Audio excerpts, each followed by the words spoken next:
une influenceuse japonaise se suicide en direct sur TikTok. Quelques minutes avant son passage à l'acte, la jeune femme de 25 ans est en pleurs.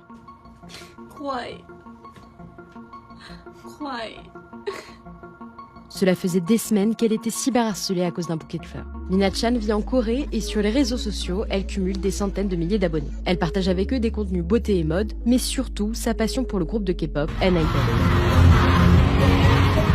Sauf que le 5 août dernier, l'influenceuse japonaise met fin à ses jours pendant un live TikTok depuis retiré. D'après le média coréen The Korea Herald, de nombreux internautes ont assisté à la scène et prévenu les forces de l'ordre. Mais ce n'est que quelques heures plus tard que les policiers se rendent sur place après qu'un proche a retrouvé la jeune femme chez elle à 5h33 du matin.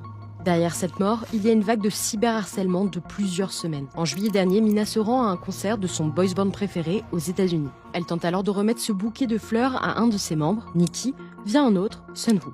Sauf que ce geste est considéré par une partie de la communauté de fans comme trop envahissant. Et le harcèlement s'accélère après la diffusion d'un live TikTok du fameux Nikki. Il y livre son ressenti sur ses fans qui en feraient trop pour attirer son attention. 어딜 가나 자기를 알아봐달라고 하는 사람이 가끔 있더라고요, 몇 명. 그리고 또 안 뛰어.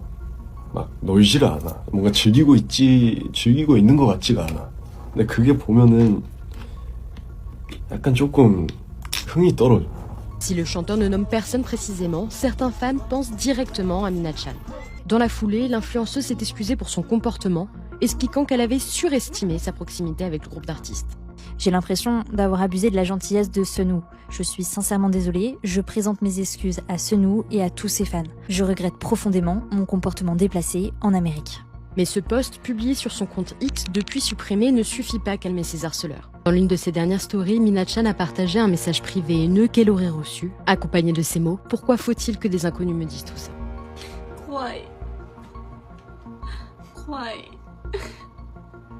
La police a ouvert une enquête sur les circonstances de son décès.